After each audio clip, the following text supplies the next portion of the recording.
Hey, business building warrior, welcome to Silent Sales Machine Radio. I'm your host, Jim Cockrum, and we've got another guest episode today for you. These are always very popular. We try to do a couple of these a week where we bring in a student from our Proven Amazon course training and they tell their story. What's working, what challenges they're facing, what triumphs they've experienced. Just pull back the curtain on their business and share their story. Today, we're going to be spending some time with Jason. He's just recently hit his first $10,000 rolling 30 days. He's going to jump into how he finds his inventory, what he's selling, what mistakes he's made, what big mistake he almost made, which is he almost accidentally stumbled into trying to do a private label brand as his first adventure on Amazon. If you've heard us talk about that around here before, you'll know that is a huge mistake that ends in disaster about 95% of the time. Do not try to launch a new product on Amazon if you've never succeeded on Amazon before. Huge mistake waiting to happen. So he avoided that thanks to this podcast and some things he learned along the way. He'll share those details with you. He shares his net margins, all his numbers, so you can really dive into this business he's built. His goal, he shared with me offline, is to, as soon as possible, get to the $75,000 a month sales mark. So his wife has the option to come home if she chooses to do so. That's their goal, which is a great goal. We're super excited to help him get there. And I think he's on his way. As you'll hear him say, he's just 4 months into his journey. In the first 2 months, he wasn't using our content and resources. So just in the past 2.5 months or so, he's been applying what he's learned from the Proven Amazon course, the training that you hear over and over and over again on these podcast episodes. And his business is ramping up fast. He's finding great replens, which is inventory that can be easily sourced on a repeat basis. When something sells, you go get a little bit more of it, and you keep finding this underserved shelf space at Amazon, which is what we teach you how to find in our Proven Amazon course training, specifically for the Replens model.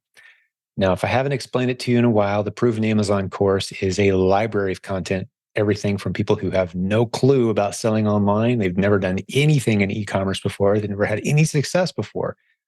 They're intimidated by e-commerce even. We've got content for you, all the way up to people who've built successful, significant businesses. Maybe they even have a team, but they're looking to expand and grow. We've got very advanced content as well.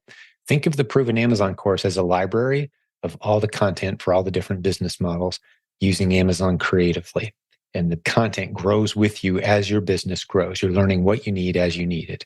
You've heard us say around here before, we want you earning money while you learn. That's how you know you're doing it right. You're putting money in the bank. That's certainly what our guest today has been doing. And he shares with you all the details of that. He's also planning to come to the Proven Conference in July. He and his wife will be there. They're going to be joining. At this point, we've got about 500 people registered, which is pretty awesome. The number's expected to grow a little bit. We may actually have to end up cutting it off if we get many more people at this point, because that's how many will fit in our big ballroom once we get it set up. But we'd love to see you there. We do still have tickets as I'm recording this. Theprovenconference.com is the website. July 6th through 8th in Columbus, Ohio.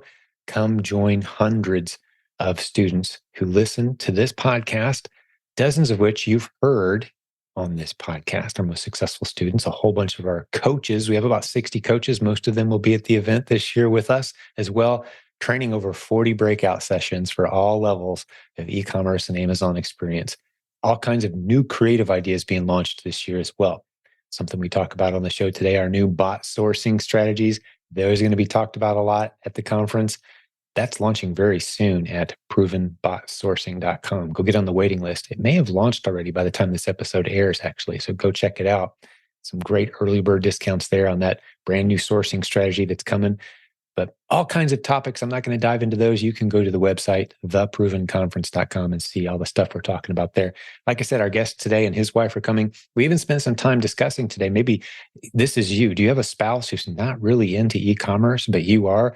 Bring that spouse to the conference. They can come to our main morning sessions. They don't need to register to attend those.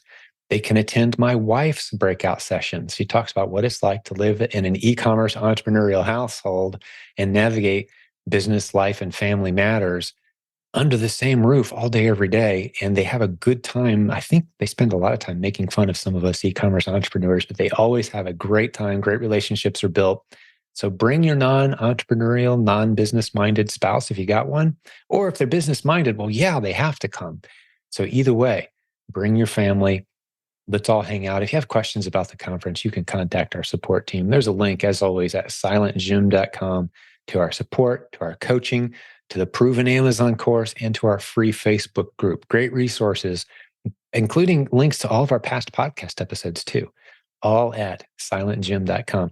All right, let's get in and hear Jason's story today. Hey, he's been on eBay longer than I have, but he didn't do anything with it for 20 years. I got on eBay about 1999. He got on there about 1998. Isn't that amazing? But he didn't do anything with it. He's just pursued his career until recently. He jumped in, started his Amazon Replens business using the Proven Amazon course training, and you'll hear for yourself how it's going. Enjoy this episode. Thanks for hanging out with us today. Let's get into the interview. So, Jason, welcome to Silent Sales Machine Radio, my friend. Good to see you. I'm blessed, man. You ready to get into your story? Absolutely. Let's do it. I had a couple of days to think about it and make some notes here. So before we started, obviously, we talked about the way back beginning of eBay. So my eBay account is one of the originals, probably one of my first accounts on the internet from 1998. Yeah, that's incredible. Yeah.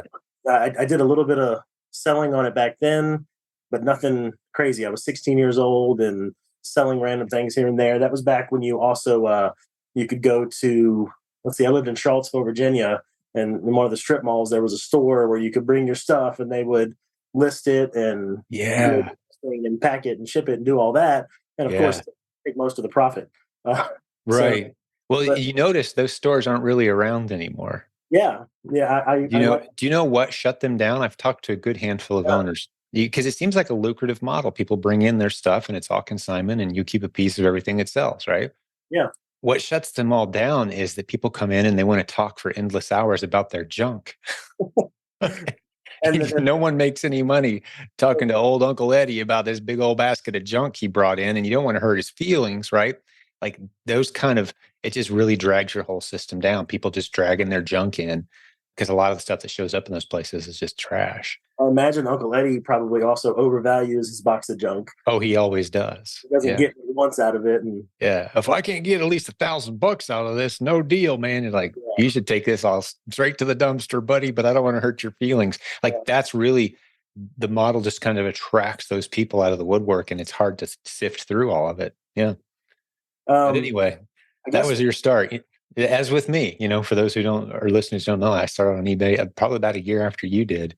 And I know you guys still do quite a bit on eBay. I remember. Oh yeah, we do. We did. I was looking at our statistics. We did about 60,000 in the last 90 days. Wow. In sales. Yeah. That's substantial.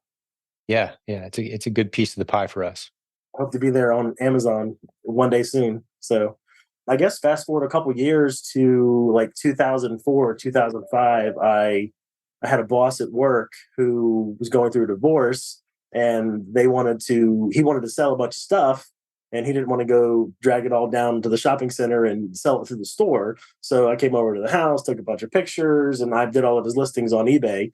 And then I made, 20% or something like that. It was, for a 19, 20-year-old, it was a good bit of money back then. Between then and now, I've done nothing in e-commerce. It's all been my full-time job. I've focused on my volunteer fire department. I've been there for 21 years, 22 years. Hold on. 21 years this June. Yeah. Here we are, spring 2023. So you took almost a 20-year break from e-commerce. I don't really think I ever started. Right. I guess it was the dabblings back then, and it was the cool new thing, and let me dip my toe in it, and I just never really got into it. And so I guess I'll give you a bit more of a timeline. It's not e-commerce related, but so the pandemic started in February, March of 2020. Mm-hmm. So I got partially laid off at work, and I was not only partially laid off, but the rest of the time I was working from home. So I was bored, and YouTube is there, and I ended up watching dozens of videos on vending machines. So I went out and bought a couple of vending machines from a guy that had them in the storage unit. And from there, I started a vending machine business. And so to this day, I've got about 35 machines. And that's the money I made vending is what a couple years later I've now used to build the Amazon business. So that was my initial capital. That's great. Well, I actually had a route that I sold. It was a little side gig for me. It's been a long time. It's been 20 years plus ago. Okay. Sold it to a good pastor friend of ours and his kid, and they worked it for years and had fun as dad-son business. But I built it up to about 30 machines. Yeah. And it was the maintenance that killed me. Business owners calling me going, "Hey, it's jammed. Get over here now or get this thing out of me, out of my business at 6 o'clock on a Friday evening."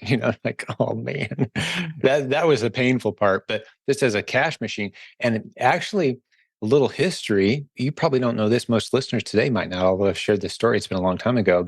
The book Silent Sales Machine. That's the title of the book that sold about 1 million copies. That's the book that launched this podcast.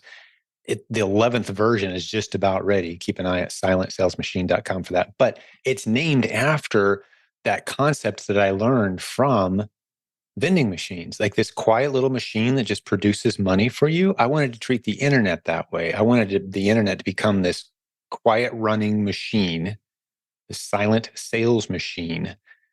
Like, people walking by dropping in a quarter, and I may never meet those people. I wanted to turn the internet into that, although I'm much more relational in my approach to business now than what I had originally thought 20 years ago I would be.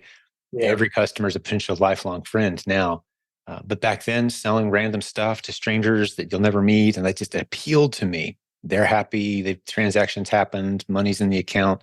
Silent sales machine. That's where the concept came from the vending machines. There's actually a vending machine company that makes, if they're still around, Silent Sales Force was the name of their machines.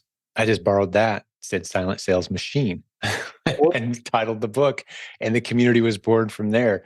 So yeah, I've got a vending background as well. And that's how, to this day, I see the internet as kind of that quiet vending machine that any of us can set up and benefit from. That's the stuff that we teach. So yeah, a little history there. That's cool. I see the connection there between this, the machine and the machine. Yeah. And even, silentjimdotcom comes from the success of the Silent Sales Machine book. People are like, why silent? Like, the machine runs even while I'm sleeping. Yeah. I've often wondered when I'm filling the vending machines, like who is my customer? Like I pull out this thing full of quarters or bills, like who put these in here? Yeah. Of the 3 years of doing it, I've probably only stumbled across somebody actually buying something at one of my machines maybe a dozen times. It's almost a little awkward. It's like, whenever they do, I always give it my to customer. Yeah, I'm like, here you go on the house. Thanks for your business. I just a handful that way. And I have one of my locations that they know whenever I show up, they all line up at the machine because they're going to get some freebies. Yeah, get some freebies. So that's great. Yeah. I have good memories of that business, but it was more intense than it sounds. It was. I just remember driving around unjamming machines. Well, yeah, I mean, all the YouTube videos sell it to you. It's just like the private label. They sell it to you as the dream business, the passive income. But no, unless all your machines are in like a 2-block radius, I mean, you're hauling. I mean, I'm hauling sodas around constantly. I've got to meet the Coca-Cola delivery guy, and I'm getting pallets of soda. Then I got it's work. Some people haven't learned this lesson yet. You have, Jason, that business is work. Someone's got to do the work. If you don't do it yourself, you have to pay someone to do the work. It's Absolutely. Risk, it's work, it's sacrifice, it's inconvenience, it's doing the stuff you don't want to do, even though it needs to be done. So you do it anyway. That's what business is.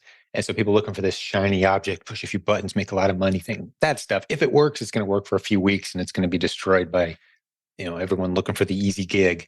Yeah. So that's why I love the Amazon Replens system, which, just to kind of start to pivot in that direction, it is work for sure, but contrasting it to something like having a vending machine route, for example, you can start to see this machine is something I could turn over to somebody, very flexible, could potentially be a really significant source of income. It's a real business I'm building here, and the business fits in my pocket. I can go anywhere. I don't have to be at a certain place at a certain time. I was almost late to this because I was stopping along the way to Sam's Club and Walmart to pick up some of my Replens. Nice. I love it. So they're sitting out there. They're out there in the vending van waiting for me. So that's great, man. So how did you discover? Was it from watching YouTube and seeing the vending machine videos that you stumbled into e-commerce again? I was jogging my brain last night and taking notes, and I traced it back to it was the first week of December of 2022 is Mhm. when I think just some random video about FBA popped up on my YouTube algorithm, and I was like, "That's interesting." So whatever it was, I clicked on it, Mhm. and I don't remember who it was or what it was, but it led me to a path like a few videos later of like these 5 6 hour long videos, and I watched them all. I probably watched like 40 hours worth of videos, and thinking that this is what Amazon FBA is, and it was all about private label. It was Uh, all about Jungle Scout, and it was all about at the end of the video selling the course. And I'm like, yeah. I'm not buying a course. It's just not going to happen. I did sign up for Jungle Scout in the Mhm. beginning. A good tool. I don't want anyone to think like, there's people who use that tool, but starting with private label as a new seller is disaster 95% of the time. Yeah, and I've been around long enough that I can confidently and comfortably throw that statistic out there. I made myself familiar with the tool. I went as far as creating a brand name and actually getting a website, like just a domain name, not actually building a website yet, and Mhm. poking around on Alibaba and seeing what's out there and how you get Oh product. no. And then I stumbled across I don't know where this lead was generated from, but I stumbled across where what was it? Jimmy's book. Side hustle. Yeah, the side hustle. Yeah, Jimmy Smith. He created Yeah, our Replens content for inside the Proven Amazon course, and yeah, he's got a great book out there, Side Hustle. that's where I Yeah. first heard your name because you did the Okay. forward. Yeah. So I don't. I'm actually going to go back and re-listen to that book. I listened through Audible because it's 3 4 months ago and I forgot a lot of it. So I'd like to listen to it again. But I think I started hearing replens like here and there, like on some YouTube videos, and I was like, "What is this? What does this mean?" So then that's how I stumbled into the book, and then that's how I stumbled into the Facebook group, and that put the brakes on all the private label stuff. And I'm like, Good. not. And then I think I signed up for Pack. I don't remember if it was maybe January, maybe February. I'm like $39. What am I going to lose? If I don't Mhm. like it, I'll just cancel. And speaking about that, I've been through the Amazon Basics or Amazon 101, whatever it was called. I went through about half of the online arbitrage. I started the wholesale one, and then the only ones that I've done completely through are the first Keepa and then Keepa 2.0. Yeah. I bought the Advanced. Keepa Keep it. 2.0, yeah, with the discount. And those two, the Keepa ones, are probably I've gotten the most value out of them because I got all my FBA set up, all the stuff in the Amazon Basics. I had already stumbled my way through all the YouTube videos that teach you how to set up your account and do this and do that. So that's how I stumbled to where I am. Let's see. Yeah, and then I kept seeing the replens, and that was my goal to get into the pack. I wanted to see, let me see this replens course. What is all this replens about? So it was early December, of course, when I first thought about FB. I didn't know. I thought Amazon just sold you stuff. As most people I talk today, Yeah. they don't know that most of Amazon is third party people like Right. like us, and Yeah. we're providing the product. And I had no idea that I could just go click other sellers and see a list of people that are all selling the same exact product, and maybe some aren't selling the same exact product because maybe they didn't pay attention to the quantity or the multi bundle or something like that. But I had no idea. It blew my mind. I'm like, oh wow, all these random people are Prime eligible. Like, how is this working? Are they sending it from the garage? And then I learned about the whole process of shipping into Amazon. So my account got activated. I think it was December 26th. It was like midnight the day after Christmas. I was online with somebody and doing the face to face verification, and it took them less than 24 hours to verify me. And Yeah. I already had an LLC set up, so that all went pretty quick. So So this is late 2022, 5 months ago, as we're recording this yeah, approximately. December Yeah. 2022, Okay. late December, and my first product I sold. Oh, my first product. You guys talk about it all the time. Sell stuff you have around the house. Behind you, right here, there's a big shelf I have with just some random stuff, and there was a candle. I don't mind saying it because it's not a fast seller, and I've got two or three of them in FBA right now, and they haven't sold, so I'm gonna have to do something with them. But it was a trendy thing. Like a year ago, it was a Better Homes and Gardens candle wax warmer. It was like a flickering fireplace thing. My Hmm. wife, my wife had to have one. There's one sitting out in the living room right now, and I'm like, well, if it's trendy, maybe we'll get one. Hang on to it. Maybe it'll be worth something one day. So it was just sitting on the shelf, and I'm like, oh, I'm gonna let me just sell that. Let's So list it. Yeah. slapped it in a bag and I listed it, and it cost like 19.98 at Walmart, and there was only one other FBM seller at like $35, and I was like, let me list it for $45, and it took like 3 weeks, but it sold. So Yeah. that was my very first item. It sold on January 17th. Pardon the interruption. We'll get back to the show in just a moment, but I've got to tell you about the sponsor that we have today, Humminbird, Hummnbird, humminbird.com. There's a link in the show notes.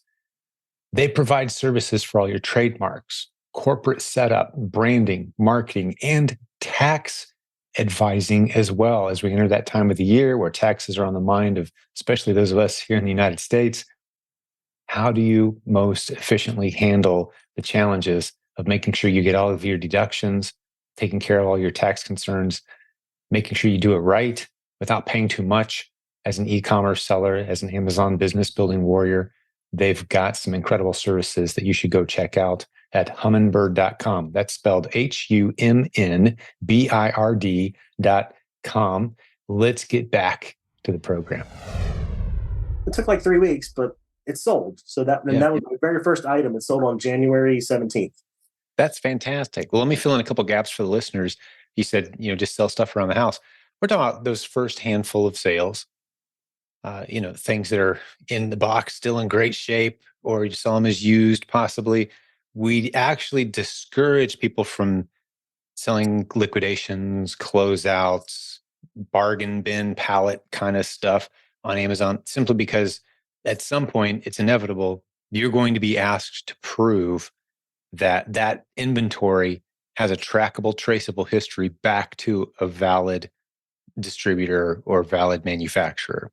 And you simply can't do that if you're selling yard sales, liquidations, excess inventory sitting around the house.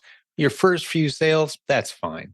But if you start doing it at bulk, that's actually pretty thin ice upon which to build an Amazon business. And you hear some people swear that, although it's all great, I promise I've been doing it for a long time. And then their account's frozen because they got some IP complaints and they can't prove who handled what when. And it's when you get big that you should get nervous with that model. If you're selling a few things here and there, that's not a big deal, but you can't scale it. But that is a good place to start to learn. Yeah, sell something, sell anything, get something out there and just see what happens. A lot of times people will just grab a few books that they have and list them as used just to get used to the process of sending in some inventory and selling something. So yeah, great example. I love it.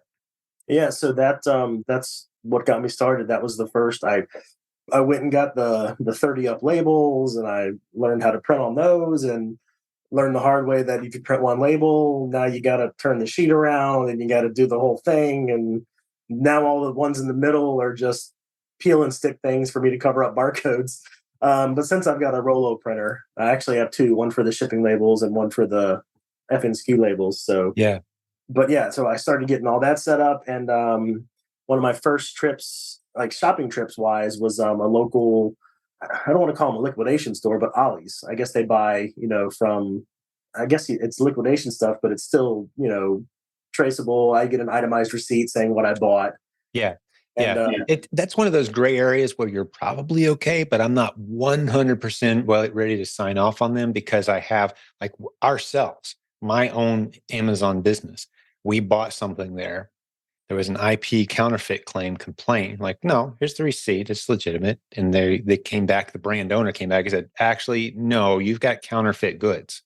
oh wow, And they proved that it was counterfeit goods. And they let us off the hook. okay, But you can find those like, the TJ Maxxes and those kind of like in between gray areas. We're not going to say yes. We're not going to say no. We're going to say be super careful because you can see stuff. They will buy liquidation pallets and put them on their shelf. They will get, last year's closeout, whatever deals. And it's great for eBay. It's great for Facebook Marketplace. For Amazon, where there's teams of lawyers watching everything. You really want to be careful with, like, I wouldn't build my whole business around Ollie's. Let's just put it that way. Long term, it could start to come back on you. But there's some great stuff there too. And 98% of the time, you're going to be just fine. And that's one guy's take that I think Jeff Schick, our community lawyer / Amazon policy expert, we're pretty much on the same page there. He's not going to say, avoid that store. But he will say, be very cautious. yeah, absolutely. About that, that kind of, and you can tell when you're in a closeout liquidation type environment Yeah. versus a legitimate retailer, big brand names, all new, shiny, nice rows on the shelf, same stuff in the same place every time you go in the store. That's the super safe. That stuff's 100% safe across the board Yeah. to build your business on. So And there's replens everywhere. yeah, and I've come to find that, and I haven't done a lot of shopping at Ollie's since. I was actually in there the other day, but there's one thing I get there that's a decent seller. It's I would say it's not questionable to me that it's name brand. So it's a shampoo item, and Yeah. it sells really well. So my first couple of items, before I even knew about Keepa, I mean, I heard people saying it, but I'm like, what are all these lines? What are all these dots? What is going on here? I didn't know how to read it. Do I need a medical degree to look at this chart? Yeah, a lot of people see Keepa. They're intimidated. I think they need to be a math expert or something to interpret it. Yeah, so now it's you look at it and you get you know what you're looking for. You're looking for the lifeline. You're looking for the drops. You're looking for the nice steady price action. But then I didn't know that, so I do have a couple of mistake items that are still sitting there. Some of them are actually about to get returned because I'm just taking them out of the inventory. It's only a handful of things, maybe I'd say 12 items total. One of them, a complete shot in the dark. I bought like 8 of them, not knowing what it was. I knew nothing about it, and it looked good on. I thought it looked good on whatever I was using at the time because it wasn't Keepa, and I bought them and sent them in, and they all sold fairly quickly. And it was actually it was weird because it was a listing that Amazon was also on, but I didn't know about competing with Amazon at the time. I didn't know how that worked, but they were hopping on and off the listing very quickly, like several times a week, and their price would fluctuate from like $70 to $30. And mine just stayed at like a constant 68 or 69, and they all sold eventually. It took like 3 or 4 weeks, but it was like really weird. Like Amazon was like jumping in, and then I didn't know how to explain it or anything about it, but I just let it ride, and it worked. There's a lot of opportunity there actually in those. If Amazon's kind of coming and going, running out of inventory, because what they're doing is they're really juicing that ASIN. They sell out, they go order more, they bring it in, and that ASIN just rises in the ranks. It's getting a lot of attention, and Amazon's out of inventory on a regular basis. I love to see those Keepa graphs where I've got a little chunk of orange and then nothing, then orange, then nothing, then orange, then nothing. Saying like, hey, Amazon is just selling through their inventory faster than they can order and get it on the shelf. I'm just going to sit there like you just did. Perfect example. They're selling it all day, every day at $30 until they run out. I'm sitting up here at $68, waiting for them to run out. I'll sell my handful a month. That's a great replan ASIN. So sometimes people say, oh, if you see Amazon anywhere, that means you stay away, right? No. If Amazon has been completely fully stocked for the last 2 years, yeah, I'm probably going to stay away from that ASIN typically because they can buy in bulk cheaper than I'll ever be able to. But if they're in and out, in and out, in and out, and that's the pattern, that's a gold mine, man. That's a gold mine waiting to happen for sure. And you mentioned Keepa as well, just in case there's any new listeners, go listen to podcast episode number 369 at silentjimdotcom. We'll tell you what Keepa is, why it's important, why you need it, why it's the foundational tool that's better than any other Amazon seller tool out there, especially for those who are doing the Replens model, which is what hundreds of our success story interviews have been on this podcast. They're all grounded with basic Keepa knowledge. Don't be intimidated by the tool. That's what we teach in our courses and content. But all right, man, let's keep it going, Jason. I'm loving your story, man. It sounds like you found a few winners. You got some momentum. You seem to be pretty excited about your business. Yeah, so far, I just wanted to touch on the Keepa. So that's the only episode that I've actually rewound and listened to just because you said it, 40 times. I mention it all the time. I would listen to that one and just to see what's this hype about after I'd already known what a Keepa was and been using it a while. It was a good episode for the beginner. It is. So let's see from there. So I didn't know about Replens when I was at that point at the Ollie's in the very beginning. And then that's when I found the book and then the group, and I'm like, oh, so I can just go buy stuff at Walmart and sell it. And then of course, I go to Walmart and I'm scanning barcodes, but using the Amazon seller app. By that time I had found a tool called Seller Amp, which has been, I think, Keepa and Seller Amp are probably the only 2 tools that I really use on a daily basis. Yeah. And Seller Amp integrates Keepa data too. So it's kind of a shortcut. You're kind of paying for Keepa when you buy Seller Amp, but it has a lot of features. We'll stick a link. I think they've got a special deal for our listeners. Can't remember, it's either discount or special trial offer or something. There'll be a link in the show notes. It's our affiliate link. So we get a couple bucks, I think, if you use it. But there's a special deal there. But you have heard a lot of people lately really enjoying it. But it's the Keepa data that gives it its power. It's just a really nice user interface, though, with SellerAmp is what a lot of people really like. Yeah, it drains your phone battery really fast, but Yeah, it's a lot going on. it's invaluable. So like I started scanning the barcodes with the Amazon seller app and then also doing the scanning the picture thing, which only the Amazon seller app does.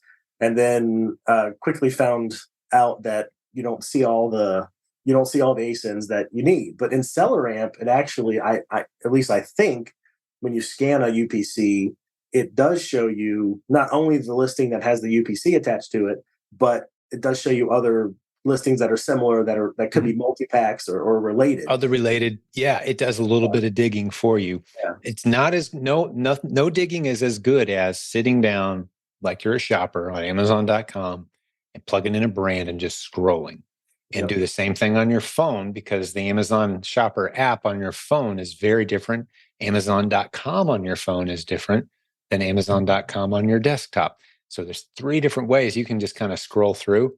But SellerAmp and a handful of other tools do what you just described. If you scan the barcode, it's not just going to give you that one item. It's going to give you a handful of other similar related, just to kind of kickstart your brainstorming and your bumping around Amazon, which is a lot of what the Replens method is.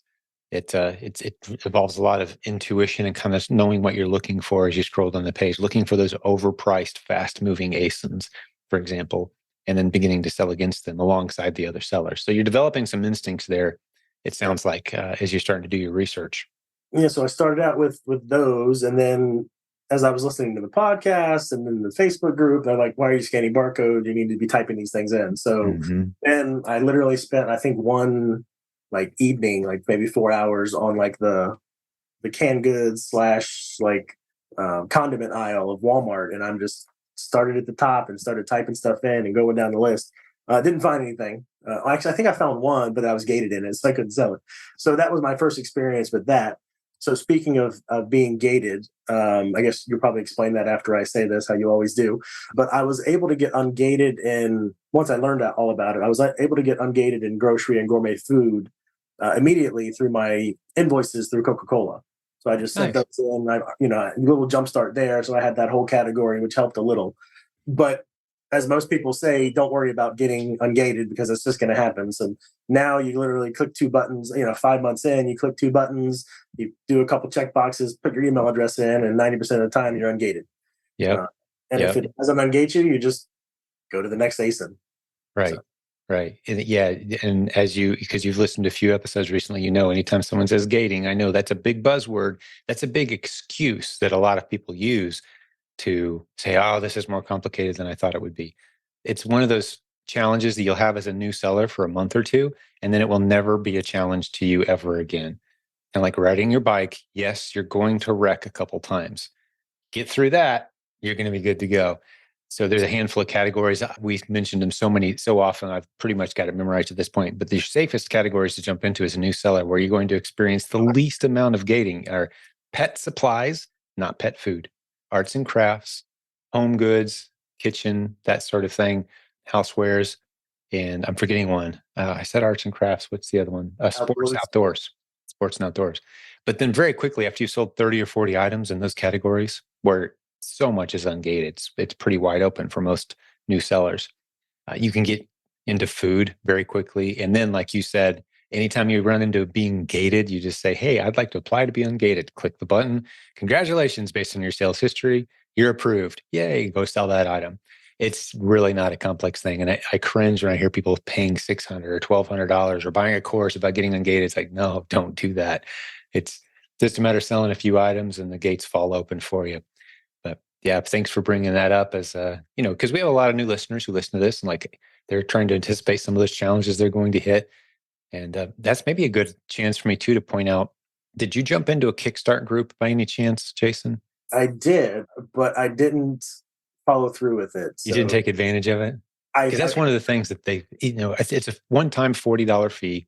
We group a bunch of proven Amazon course students together, give them one of the best coaches on our team. They meet 4 times over Zoom to go through some of these basics. Here's what's going to happen. As you're new, there's a lot of little things you got to learn, little boxes you got to check one time, and you'll never have to worry about it again. but these are just things that got to be done. So that's one of the things that we cover in the Kickstart is I would absolutely recommend it for people who were just getting started.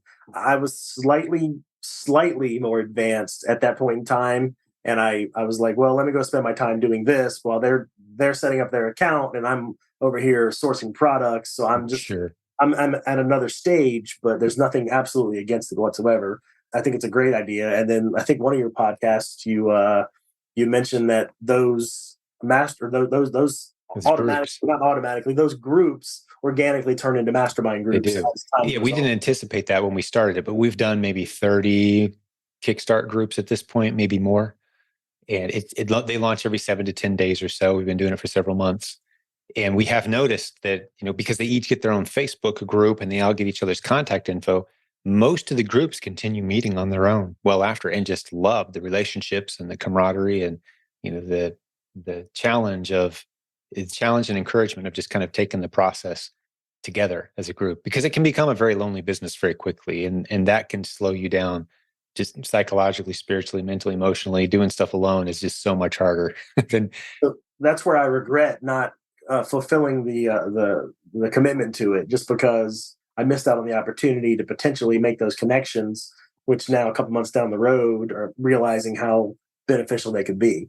So, and that's one of the reasons we're going to the conference. I'm literally dragging my wife to it, kicking and screaming, but she'll be glad she came. that's what I told her. She's not very entrepreneurial, I take it. She's very supportive, Sure. Well, and it sounds like a lot like my spouse, and we can talk about that a little bit. Like, who should bring their spouse? What's the experience going to be like for the non-entrepreneur spouse? But I want to talk about the mastermind thing too, because you're a VIP. We talked about this before we started recording. You got a VIP ticket, which means you're going to be in the group of people. At this point, I think we've got 170, 180 VIP attendees. We've got about 500 people come in total at this point.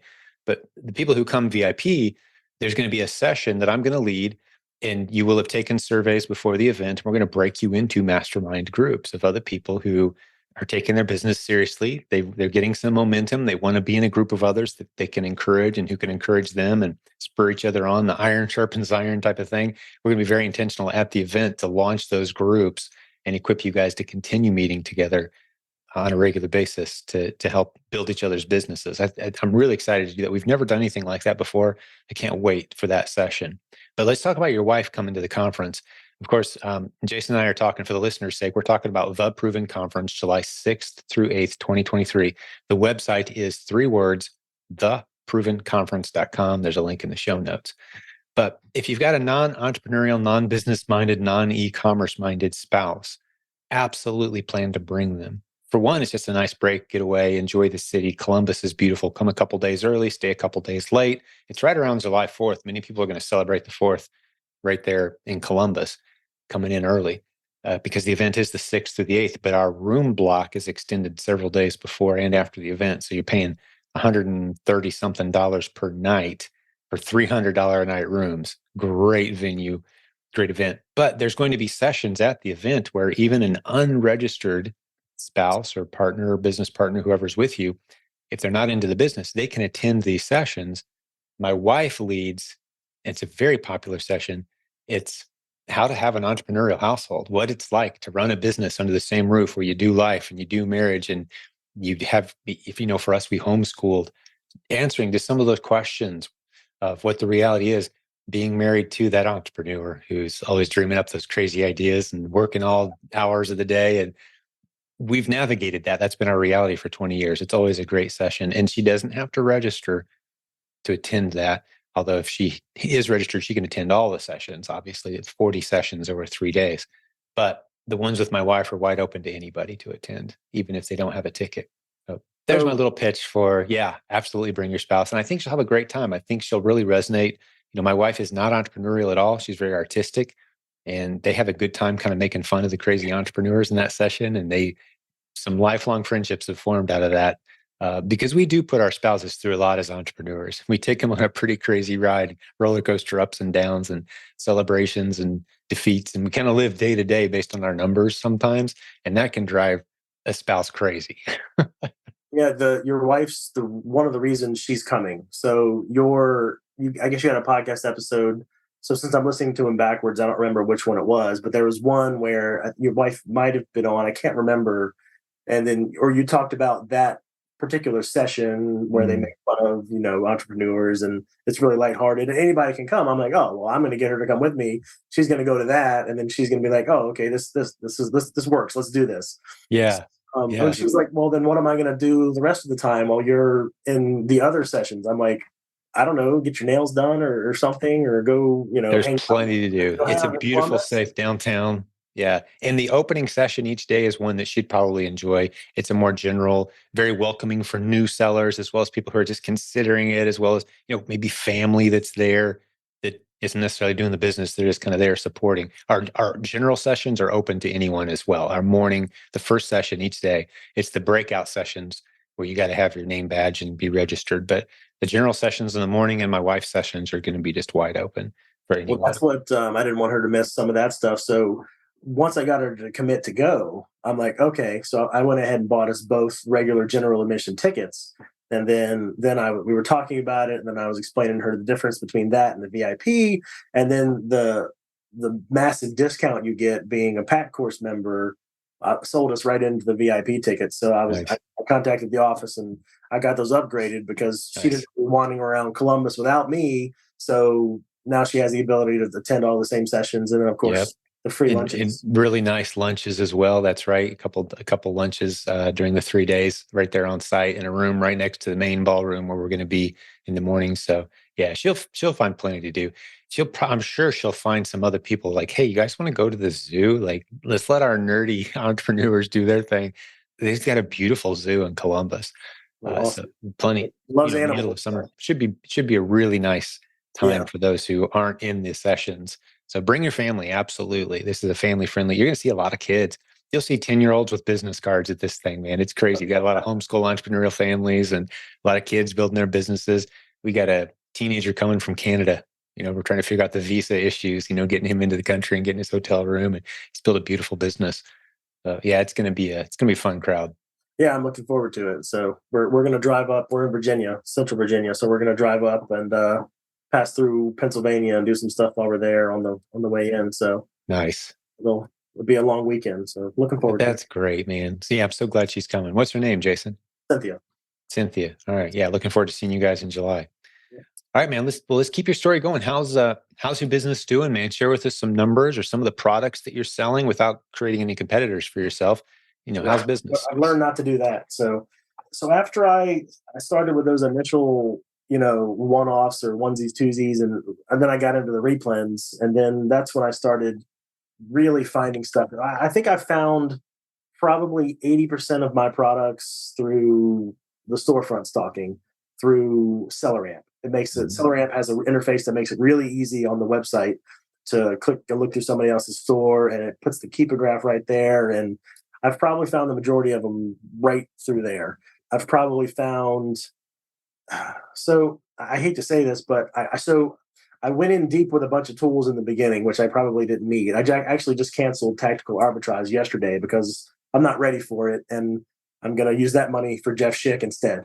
But I Nice. haven't gotten to him yet, so I'll be signing up with him. But I probably found, having tactical arbitrage for about 2 months, I probably found maybe 10 products. They weren't fast and furious like I thought they were going to be. And there was more work involved, and I found it easier to just sit and dig through somebody's storefront and then down the rabbit trails and find, this product or that product. And Hmm. I found that to be easier for me at the point where I'm at. And then That makes sense. I told you I'd gone through some of the wholesale stuff because I'm looking at potentially doing some of that, but I'm not quite there. Oh, and the other major reason that we're going to the conference is because I want to open up a prep center. And I don't know anything about it. I don't know how Inventory Labs integrates. I know how I do my prep. I bought a Hmm. little shed and I do my prepping out there. So, but I have aspirations of doing that. So I want to do the session at the conference where Yep. I learn all about that. And That's one of the breakout sessions that's planned. It's going to be great. We've got content coming as well for proven Amazon course students and for the whole community. How to open a prep center. It's a highly in demand service because you think of all the international students in our community, even they all have to use a prep center. They can't receive the inventory that they buy online because they don't want to ship it overseas and then ship it back to the United States. So Prep Center receives their inventory, gets it ready for them. There's dozens of prep centers. I'm sure you know this, Jason. PrepCenterNetwork.com is the website where it's a free resource for the community, dozens of them in there, but there's room for a bunch more because every one of them that's any good at all is booked up and they're taking on a lot of business. So Yeah. yeah, good add-on business model for sure. And you also mentioned Jeff Schick. I'll stick a link to his services in the show notes today. He's a great sponsor of this show. He's our in-house, not in-house, but he's our favorite lawyer and Amazon policy expert that serves this community. The bulk of his clients are from this community, is my understanding. So he loves this community, and he's going to be at our conference. He's going to have some sessions there as well. A great investment for sure to put him on retainer for a few dollars a day, and then he handles all your IP complaints, legal issues. You get a funny letter you don't know what to do with, just pass it all over to him. Account health services and stuff. Yeah, he's phenomenal. So I've only had one IP complaint, and that was completely my fault. I bought a product at Ollie's. Funny, you mentioned that, but it was my fault for I. It was the same exact identical product. It was probably just some Chinese private label, but it was, two people can buy the same product and put their private label on it. So I had this thing that looked completely identical down to the markings on the back. So I listed that under, before I knew at the time that you couldn't, just jump on like a private label listing. And then it took less than 6 hours to have that deleted. It was a IP complaint without a test buy. The listing was deleted. It showed up in my seller. I'm like, oh no, what have I done here? What's going on? Yeah. So luckily, I was able to get past that and acknowledge it, and it didn't have an impact on my account. But lesson learned there. The only other IP complaints I've had were people coming through the Amazon buyer messages with the formatted, templated things that don't necessarily look real. And yeah, 99% of the time it's something you throw in the trash. But it's great to have Jeff Schick just take a look at those anyway and advise you. So you've got a lawyer / Amazon policy expert and his team helping you make those decisions. So that's why I decided to cancel tactical arbitrage and move that money over to him. So that's happening this week, hopefully. So let's see, we're going to talk about numbers. Yeah, sure. Whatever you're willing to share. Yeah. So this is, let's see, all this came out of Sellerboard. So I'm using Sellerboard, but I haven't input any of the expenses in the Sellerboard. So these numbers don't account for any of my tools, boxes that I bought, packaging, like that. So let's see, January, we had total sales of $901 and a profit of $100, margins of 11% and ROI of 24. So that's my very first, it was a half month, just getting started, researched none of the products. It was straight off the shelf, and the numbers show that it was not necessarily a great month. But you see month over month, things kind of start improving a little bit. So February, I did $35.50 in sales with $463 in profit. That was 13% margin and a 32% ROI. In March, this is where it starts getting a little better because I discovered the pack and the Replens and all that. So $8,300 in sales.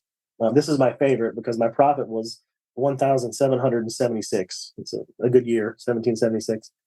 Margins were 21 that month, and ROI creeped up to 51. Nice. And in April, so I hadn't expected to do that much in March, only because this will feed into one of my tips I have later, but some packages got lost or damaged at Amazon, probably $300 or $400 worth of inventory. So I'm like, oh, well, that's going to mess me up going forward. It's going to derail feeding the beast. And then my numbers are going to look worse. So I didn't even expect to do those numbers in March, but March, I more than doubled. I went to 8,300 and the 1776. And then April, just shy of 10,000 at 9,400 with a $2,500 profit, with margins at 26 and ROI at 74. So that middle of February to middle of March is when I started finding the replans and the courses, and I started finding the higher ROI products to get those in. Man, that is a tremendous and, just as importantly, very sustainable trajectory. Yeah. That you've got. January, February, March, April. Here we are in May of 2023. You gave us a 4-month snapshot. About halfway through, you discovered our courses and content, started applying some of the things you're learning, and your numbers shot up. If you continue on this trajectory, you can see very clearly it's a safe bet. You keep doing what you're doing. Just keep doing Some of these replens are going to slowly fade away. Many of them are going to be with you for a while. You keep adding to your list of replens, you're going to have a 50, 60, $70,000 a month business operating at 20, 25% net. You got to take out your other expenses, obviously, but that's a great part-time gig that you can start to automate. You can put virtual assistants in place to do a lot of the day-to-day activities. Suddenly you're stepping back and you've got this machine, this silent sales machine, right? You've got this machine that's just cranking out the profits. That's the trajectory that you're on.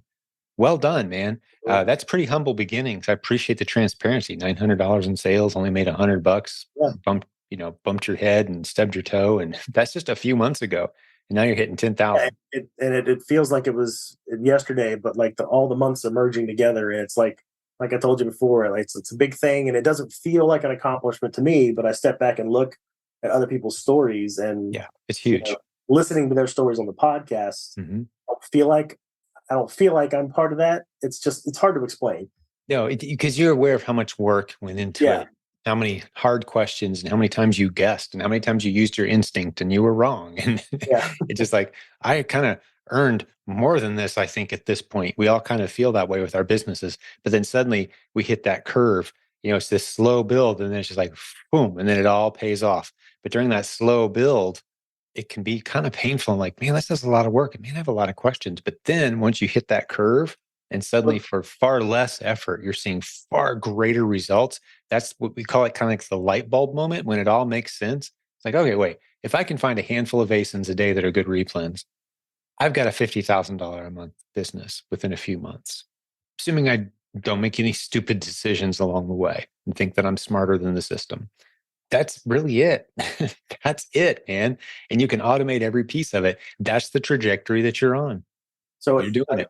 I hear you always use the term bullish. So that makes me think that you're a stock market guy. So I relate that to, the parabolic, Mm-hmm.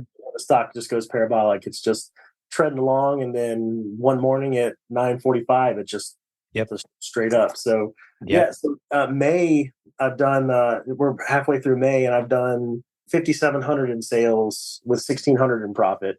Nice. And the forecast is through Sellerboard is just over 11,000 in sales with the 3,070 profit for May. Again, minus the tools, which I'm streamlining. That's a 35% net. Yeah. Right? 29, I think 29, something like that. Wait, 29? That's tremendous, man. Yeah. And you got to take out your tools and your other expenses, obviously, but that's still a nice net profit. I can tell you, man, just being around e-commerce for 20 years, the vast majority of people out there trying to make something happen will never see the numbers you just described, ever, in their business. It almost doesn't feel real, only because I'm literally fitting it in wherever I can. Yeah, like fitting it into the cracks is what we say around here. Cracks. Like this morning, I got off at the firehouse at 9 a.m. I was there overnight as a volunteer. I'm the assistant chief. And then on the way home, I picked up some stuff to rush here to get on the podcast. Mm-hmm. And then late tonight, I'll do my real job here once I get off with you, which is work from home. And then I might go out into the apiary and take care of my bees. I got like 20 colonies right outside this window. Awesome. I'm very, very busy. And then tonight, I'll be outside in the shed, packing some products and getting a shipment. Do some prepping, maybe send the box in later this week. And, Amazon receives that a week or two from now. And and then that's turned into cash a month or so from now, starting, 3 weeks to a month or so from now, you start seeing that return back. Yeah, that's the churn. And I think probably I'd say 60 to 70% of my products are all right now coming from retail arbitrage. And then the rest are online arbitrage, but probably still coming from the same stores where I could go get them, but I'm having them shipped because they don't have them in stock or, stuff like that. I've only got a handful of things where I've actually gone out to, websites I've never heard of and actually purchased stuff, which you have to be careful, by the way.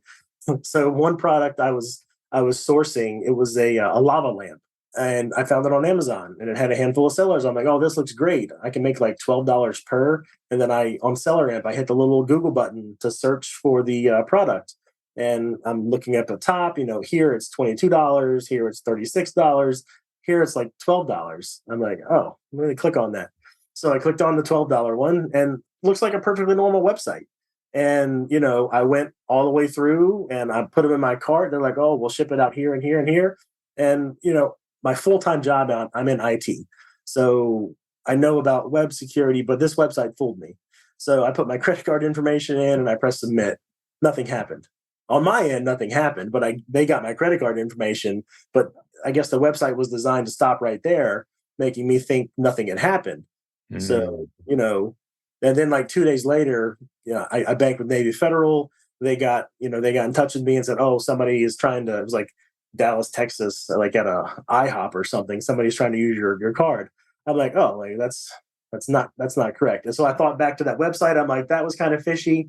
And so then I went back and checked, and there's websites that you can go to check the legitimacy of other websites. Right. I typed in this website into that website, and then all the reviews and all they're trying to get your credit card information. Right. So if you're doing that and you're sourcing, be careful. And I think the Great rule of tip. thumb is if the website accepts PayPal, it's probably safe. But other than that, it's probably not. Is the general rule that I've. I like that. Another good, easy way to do it too is you can go to the manufacturer of the product that you're getting ready to buy and say, Yeah. "Hey, is this a legitimate site selling your inventory?" And they'll know. Yeah. They may even have a list on their website. So whatever the brand name of that lava lamp is, you go to their website and you send an email. It may take a day or two for them to get back Yeah. to you. Like, hey, is this website a legitimate source? And they go, oh no, please don't ever buy from them. Those guys are scammers. We're trying to get them shut down. They'll tell you. Yeah. It's easy. Just do that extra step of that's what Jeff Schick recommends as well is, you only want to be buying from sources. Because what you'll see a lot of times too is like the Chinese knockoffs. It looks exactly the same. Packaging looks the same. You get on one of these websites and typically it's like that ridiculous extreme low discount and it will say, 2-week delivery. And it comes in a yellow DHL bag, right? Like red flags galore on that, man. Yeah. But when it gets there, you're like, wow, this looks legit. But you go to sell it on Amazon, you get an IP complaint. Like, okay, where'd you get this exactly? You just sold a counterfeit good, man. Yeah. So you do need to be careful. But those are the kind of things you learn over time. And part of the beauty of this business model is, you didn't place an order for 80 lava lamps. You placed an order for one or two. You're going to test it out. You Yeah. learned your lesson, took your lumps. You're better off for it now. And you're not going to make that same mistake again. What it cost you, $20. I think they got me for 6 lava lamps because I was going to Mm, get the free shipping if I bought 6 instead sure. of, or pay $35 for shipping. So I'm like, Sure. oh, 6. But But of even then, course, your credit card company is like, yeah, we've canceled that transaction. Your money's credited back to you.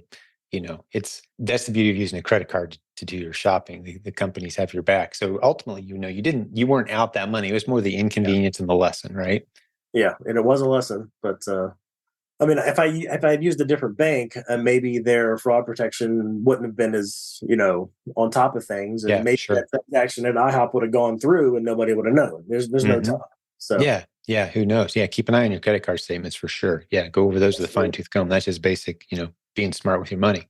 absolutely. But I love that story. Yeah. It allows us to illustrate several good little lessons here. Don't fly blind. But what else, man? What else can you share with us? Those are some great numbers, by the way.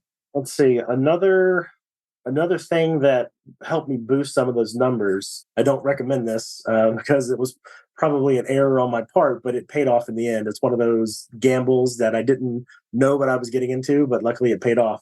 So there was, and I don't mind sharing the product because it was a limited time product and you can't get it anymore. I guess it was mid March. These little, I don't have one. It's out in the shed. These little miniature toolboxes from Cobalt went viral on TikTok, and it was a Lowe's 25th anniversary edition. It's like just a miniature toolbox, like 10 inches long, 8 inches tall, with 2 drawers. And they went viral on TikTok, and everybody had to have them. But they weren't out yet. Lowe's wasn't supposed to put them on the floor until I think like May 8th or something. Okay. They had they call them the skid or the pallet or whatever. They just in overstock, and it says don't put on the floor until May 8th. But some Lowe's, I guess, brought them down, or it went viral, so people were going to the Lowe's and they were bringing them down and they were selling them all. And I was able to buy. I probably shouldn't have done it, but I still did it. But I figured if I don't sell them, I can always bring them back because 30-day return policy or whatever. And they were $20 a piece. So I bought. Let's see, what did I write down? I went back and looked. I bought like 84 of them. and they come in different colors, black or blue. I bought all I could find. I drove 2 hours away to buy the pallets from the different Lowe's, and I had them all stacked up in the shed. I've still got one sitting next to my computer as my remembrance of like my beginning. And so That's I awesome. now they weren't already on Amazon. I tried listing them on eBay, but like it was so overcrowded Mm. that there was just no interest in them whatsoever. So I created a listing on Amazon. I went through the whole process with the UPC and then verifying the manufacturer and then the brand and all this. And I listed it, and I listed them for $79.99. And then they just started selling like hotcakes. I was shipping probably 6 or 7 a day. Were you doing merchant fulfill? FBM from Yeah. my shed. Yeah. Shipping them yourself. Yep. That's fantastic. That stuff is out there. Learning the game, learning the basics, getting your foot in the water. You're guaranteed to catch no fish if you don't go fishing. So learn the basics, get in the game, and yeah, you're going to find those kind of things all over the place. And yeah, maybe you went a little deeper than you should have. It could have burned Yeah. you, but it didn't. Yeah. You've burned through that opportunity, and it's probably never going to come back again. But a lot of lessons in there. Typically we shy away from new sellers setting up listings of any kind. There's just so many little things that could go wrong that we don't like to see that. But for you gambled, and like you said, it paid off. And that's great. I like to see new sellers take little gambles. Jeff Schick, if he was here, would be like, no, please don't take any gambles. Run it all past me first, right? But I like to see just get out there. Don't be afraid to make a few mistakes. Play around. You're not going to break anything. One of my favorite statistics about this community, the fact that we've taught thousands of people to sell on Amazon, is you can count on one hand the number of people who've had permanent suspensions. Now, some people have had some big scares. They lost their account for a month or two, even in some cases.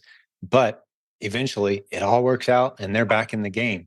Unless you're, just selling tons of counterfeit goods and violating all kinds of laws and Amazon policies, there's nothing anyone can do to help you there.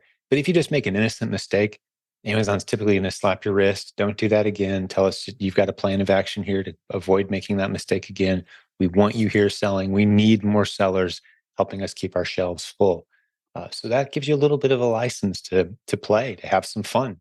But don't take any big stupid risks. That's not what I just said. But there is a piece you can have, just kind of operating and knowing that worst case scenario is I get frozen for a short time, learn my lesson, have the conversation, get Jeff Schick involved. He helps me out. We're back in business. Absolutely. Yeah. I guess the only other things I wanted to mention, well, I've got a couple of goals that I wanted to share. And then goals, tips, whatever else is on your mind, man. So goals, and then my next steps are things I wanted to share, get not only your input, but help others on their journey, wherever they may be while they're listening. So, and the one other thing I wanted to mention was, so January 17th was my first product sold, quite literally the first one. And then May 4th is when I posted that I hit my rolling 10K over 30 days, which, like I said, it doesn't feel like a lot because, it is an accomplishment, but it doesn't feel like an accomplishment. I don't know how to explain that. But if I can do it with the little amount of time where I fit it into the cracks, then anybody can do it. And it's not, I'm an IT engineer. I'm not using that brain power to do this. That's an important thing to point out. Anybody can do it. Anybody can jump on here and do this. I feel, I'm not even, I looked into coaching. I talked to Deborah, realized it just wasn't the time for me, maybe down the road, but just through the PAC course, through the Facebook group, and then through Jimmy's book and some other resources, I've put this together. And I think a lot of people can do that. Not trying to turn people off from your coaching, because the stories out there are amazing of what people have been able to do. I probably could have done this a little bit faster if I had gone the coaching route. But coaching's not for everyone. They have different learning styles and different budgets and different amounts of time they can commit to this thing. And we love having conversations with, you mentioned Deborah, we got a handful of consultants in our office. You can go to silentjimdotcom, click on coaching, set up a call. It's a consultation with one of the folks on our team to help you make a good decision. But I love hearing success stories. Some of my favorite success stories, Jason, have been the people who've come into our community and said, I just kind of hung out for a couple of years and then finally started trying it. I never bought anything. Didn't pay a penny for anything ever. Never bought a course. Just listened to the podcast, hung out in the Facebook group, pieced it together over time, had a few minutes here and there. It's turned into a beautiful business. We've got a lot of testimonials that sound like that. That's great. we're thrilled, but we're here for the people who are saying, okay, no, I'm serious now. I need to get this going now. I want it to work as quickly as possible. Courses, coaching, we've got those options to help step you through it. But the opportunity is there regardless of how you pick up on these skills. So yeah, no problem at all. Coaching isn't for everyone. We talk as many people out of it as we sell it to every day. Yeah, and I've heard that time and time again, and that's one of the things that lets you know that this might be the right path and this might be real. It's not one of those, hey, where's my $6,000 or $10,000 for the course, and Mhm. a garage, like you say, a garage full of private label products. And I laugh every time somebody pops into the group and is like, hey, I've got a bunch of this private label stuff. Will you guys sell it for me? Yeah. And Can you help me sell more of it? everybody's like, uh-oh, here we go. Here So, we go again. Jim's going to get on his soapbox. yeah. I've got a keyboard shortcut response to people who come in and say Oh, really? some version of what you just said. Yeah. I bought an expensive course. My garage is full of inventory. I don't know what to do with it. Can you guys help me out? Like, hey, first we want to empathize with that person. We don't want to make them feel stupid. It's not their fault that they fell for the millions of dollars of advertising tricks and gimmicks spent on convincing people that that's the only way to succeed on Amazon. They tripped in that hole. A They lot just of didn't people find do. you at the right time. That's the problem. Yeah, but yeah, they didn't find a community that wades in nice and slow. You should be earning money while you're learning. If you're not doing that, you're doing it wrong. Earning money every step of the way. But I've got a keyboard shortcut response that's just like it's a rant basically. That's my keyboard shortcut. It's my private label rant. It's like, go read this article, watch this video. It's the equivalent of me just grabbing them by the shoulders and going, listen to me, give me 30 seconds. You made a big mistake here. Let's help others not make the same mistake. Because I've had people literally cry on the phone with, it took them 9, 10, 11 months, a year to figure out they were just going down a rabbit hole they're never going to get out of. And they could throw more bad money after it, but they're already $50,000 in it. And they just got a bunch of stuff that's never going to sell. It's sad. And a lot of people have fallen into that trap. So Yeah. yeah, if you think about private label as your first adventure on Amazon, don't do it. Come hang out in our Facebook group, listen to 20 episodes of this podcast or so, and there's a better way. Thanks for pointing that out, Jason. Every chance I get, I think it's the biggest favor I can do the industry is to talk people out of private label if they're new. I think the best thing I got out of my private label beginning adventure was this tiny little battery powered flashlight keychain thing that I got as a sample from Alibaba. Still, it's on my keychain now. I still carry it with me. So Right. that was pretty cool. It was something I was looking at. I stumbled across it. I was like, oh, maybe I'm going to sell this. But, it's maybe one day, but it's Yeah. just, I don't have the money for that right now. And I don't, if you do, I hope you spend more time doing research before you jump into it, because I lost track of the podcasts where people were explaining to you about how some not only did it once, but did it twice before they found the model. And then All the research, did everything right. And then what's even worse is if you're in that 5% group that actually does start to make some money and finds a winner, you wake up one morning, 6 weeks in, thinking you've figured it out. You found the holy grail, right? Money's just rolling in. Bam, here's a competitor selling the exact same product. Looks like yours, smells like yours, suddenly has a lot more reviews. Where'd those guys come from? And they're selling it for half the price. yeah. Like, what? So you think you're out of the competition woods because you got your own private label? No, sir. Yeah. So that's why we love like Replens as the model. Then we get you into branded bundles. That's a really hard thing to compete with. A nice branded bundle using brand names, store names that we all recognize, and your branded box with some unique item, a coffee mug with a quote saying you came up with some popular coffee bags and a gift box that you designed with your company logo on it. That's the proven brand building strategy that we teach. It's one of the modules in the Proven Amazon course. You can buy it separately as well at provenbrandbuilding.com. But you start to stack on these Replens concepts, some of these really low-hanging fruit, safe, easy to test. You don't send in 1,000 units. There's no minimum order quantity. You put together a couple bundles in your box and you test it out. You give it a little boost, see if you can make it work. If it works, off to the races you go. If it doesn't work, recall the inventory. You got some extra coffee and a couple mugs. You only had 10 made. So you can start to see where you can start to play around on the safe edges of private label versus going all in and ordering 1,000 units from Alibaba because some software tool told you you've done adequate research and you need to jump in with both feet. No, that's not how this business works.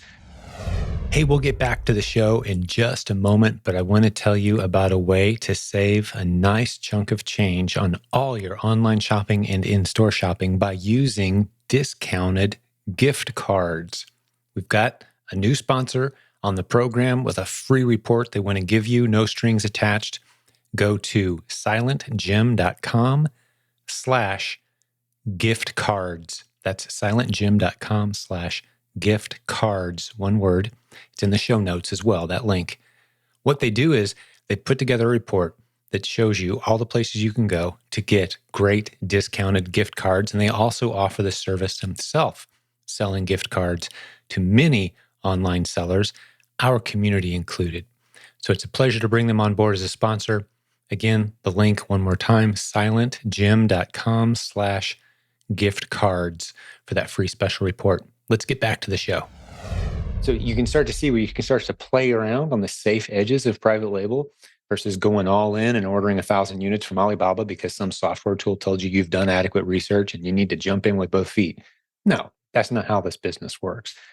I always appreciate a chance to spend some time on it because every time it comes up on this show, we get notes and letters from people who are this close to jumping in, or they jumped in 6 months ago and they're about to pour another $20,000 into trying to make it work. And like, no, put the brakes on. Don't spend good money after bad.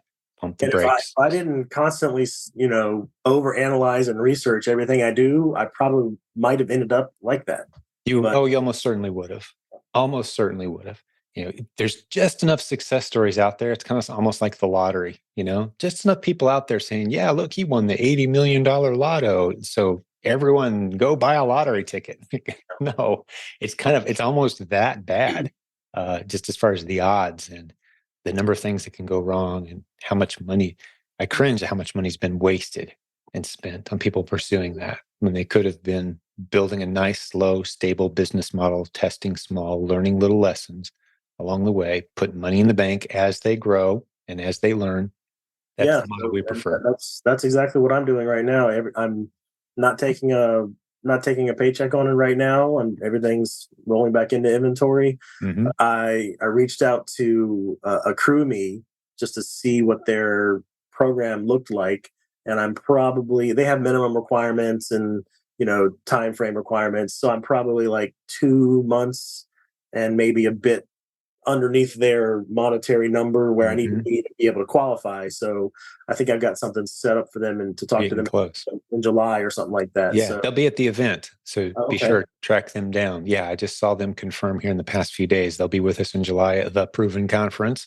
And excellent. for those who don't know what Jason's talking about, go to silentjim.com/funding. We've got a good handful of funding partners who love giving Amazon sellers money that they can play with to scale faster, very specialized. It's better than just putting it all on an 18% credit card and hoping you can pay it off at the end of the month, right? It's more friendly terms than that.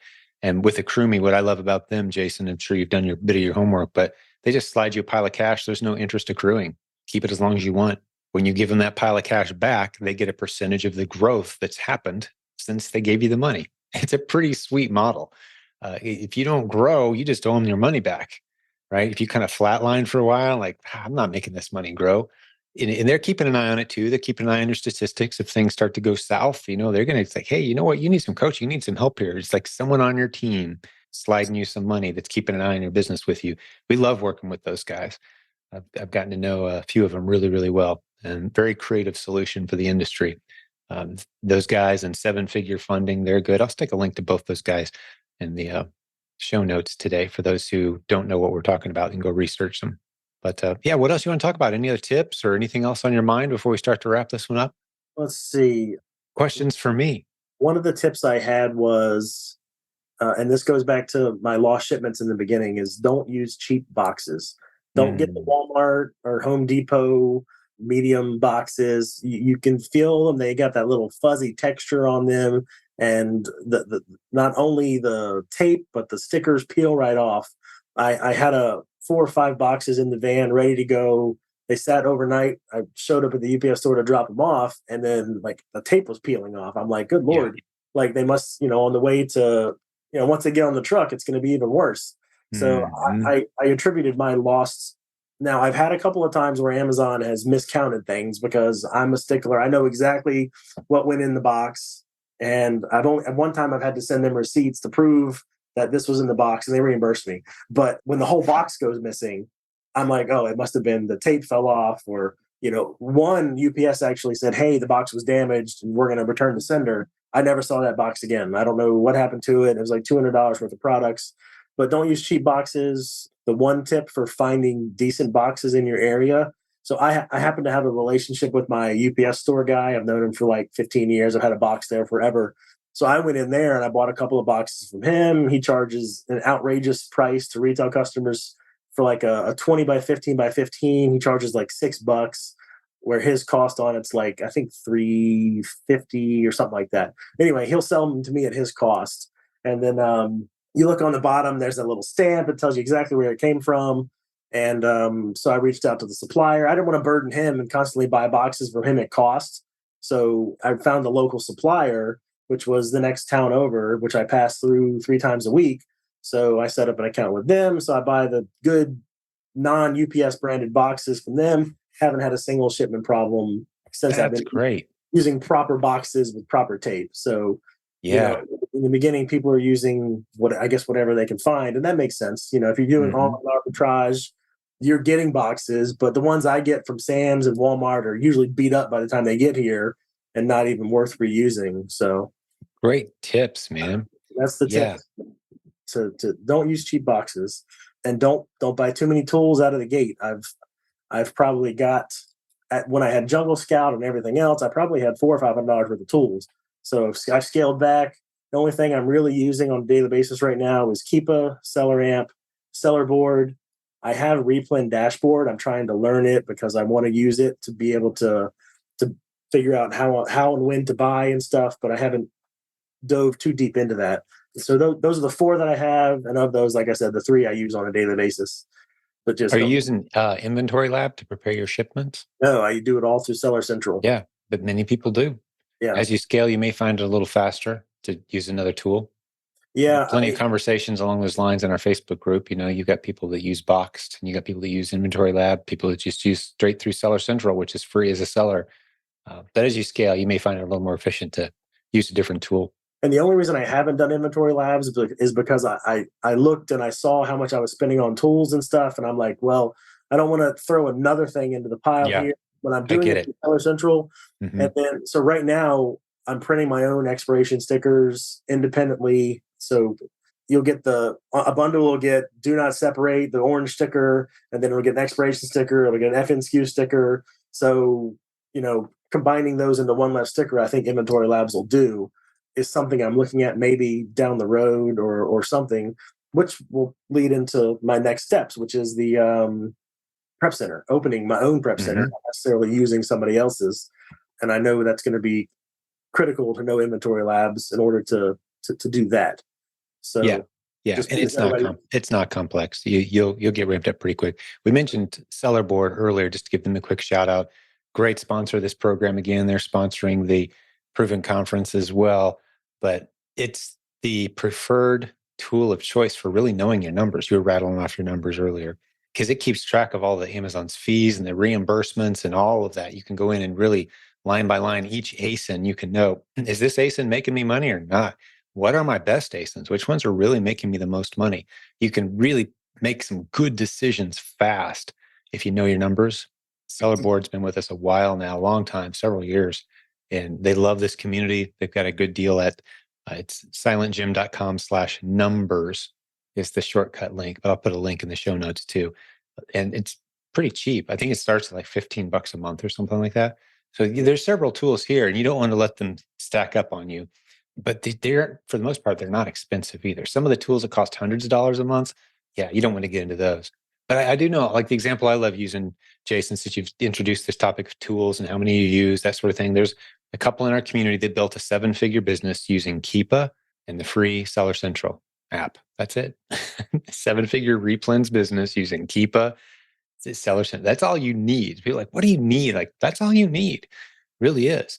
But as you start to say, man, I'm doing this same task over and over, is there a way to get all this stuff printed on one sticker? Yeah, there's a tool for that. Is there a way to make my research a little faster. Yeah, there's a tool for that. So you don't buy it till you need it. Don't stack your tools thinking that's going to make your business better. Just to automate your systems. You Yeah, find yourself doing something over and over and over again. Well, that's what computers are for. Do the boring stuff for you. That's what software is for. absolutely. Good work, man. So I guess the last thing was my goals. I guess you usually talk about those at the beginning, but I guess it doesn't. We'll squeeze them in here at the end. So my short term goal is to have a gross sales of 75,000 a month, and at that number, my wife or I can leave our full time job. Yeah. So and then that leads into my other goal of helping her leave her part time job or her full time job. She has to drive an hour and a half each way and work 12-hour shifts. So, it's 3 hours a day in the car. It's 12 hours driving. It's 2 on, 2 off, 3 on, 3 off. So it's a lot of work for her when we can build a business and she can work from home. You And say 2.5 hours per day?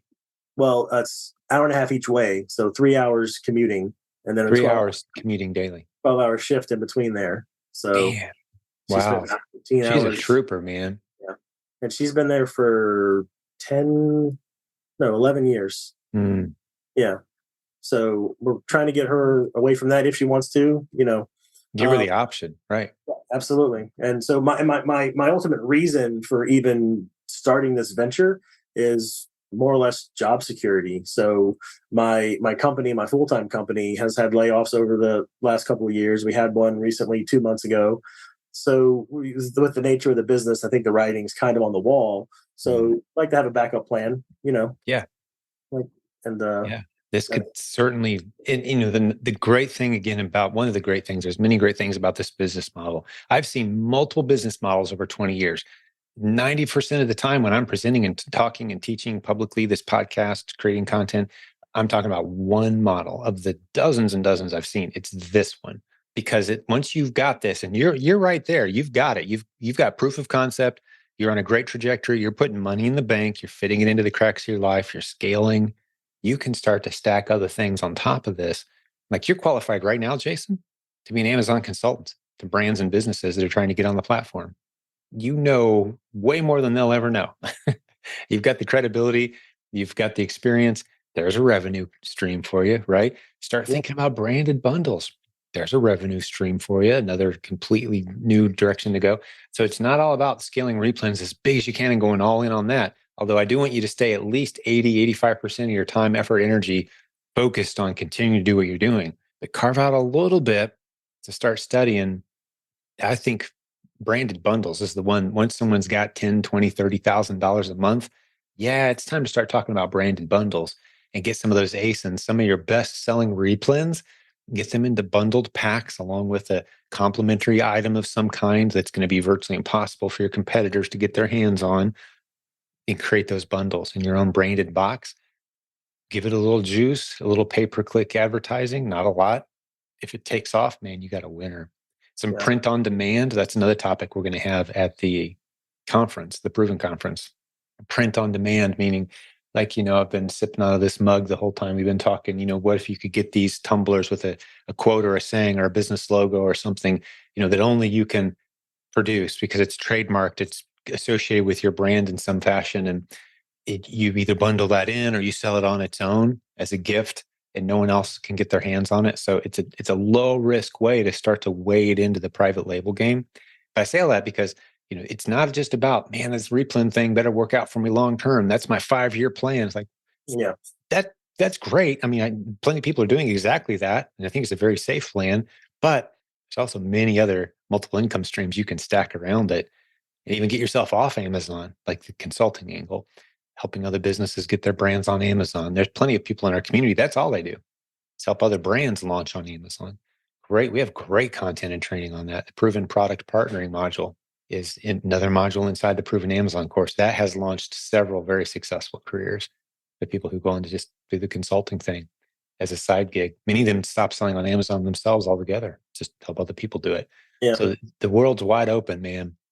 Yeah, I'm fitting all the pack courses that I can into the cracks as with everything else, and then we're gonna see where it takes me. The bot sourcing, that's another reason we're coming to the conference. I Yes.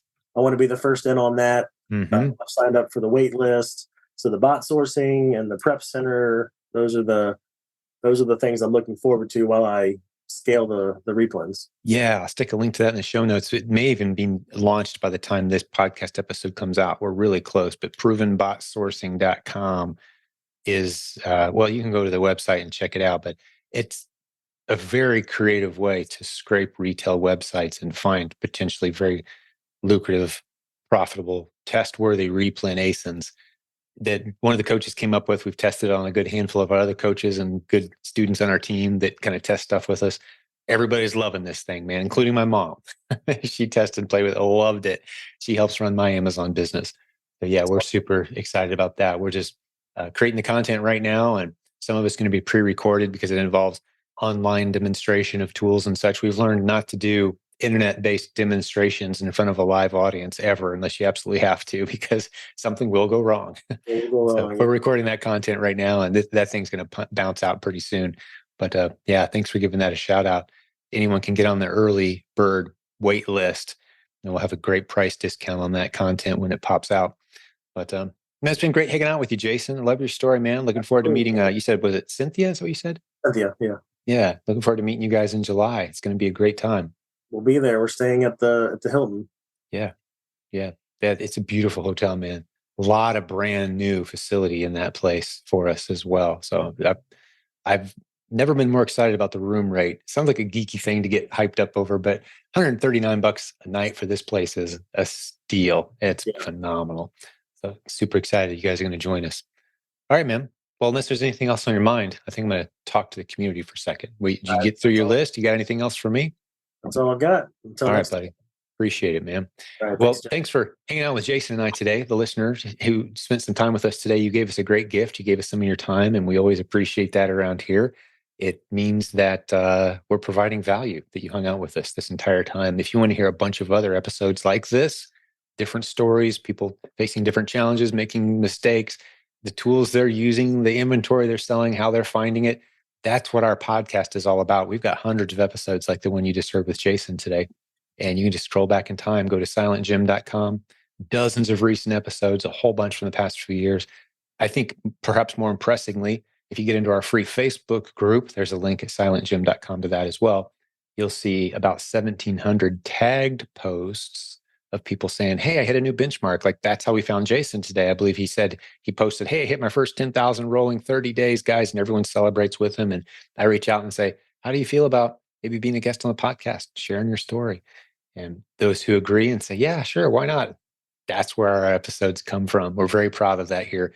So if you want to see more validation that what we teach here works, I encourage you to check out some more episodes or get into our Facebook group and plan to come to our conference in July, the Proven Conference.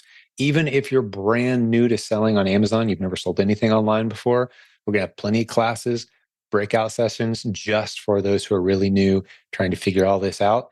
We have stuff for very advanced sellers as well, everything in between. Get over to the website, theprovenconference.com, to see a breakout of all the sessions that we're going to offer over the 3 days. But Jason, one last time, man, truly was a pleasure. Thank you. I know you're a busy guy with a lot going on. Appreciate your time. You did a great job today, buddy. Thanks. I appreciate it. It's good getting to know you a little bit. And to all the listeners out there, the business building warriors, that means you. I'm talking to you. You're building a business. Thank you for hanging out with us today. God bless you. We're praying for your success. We're rooting for you. We're in your corner. We want you to succeed. We are not your competition. We're fellow warriors on a similar journey, and we want to do this together. So keep checking in. Hey, leave us a review, iTunes, YouTube, that kind of thing. 5 stars, thumbs up. We always appreciate those so much. And we'll have another great episode for you again very soon. Talk to you then.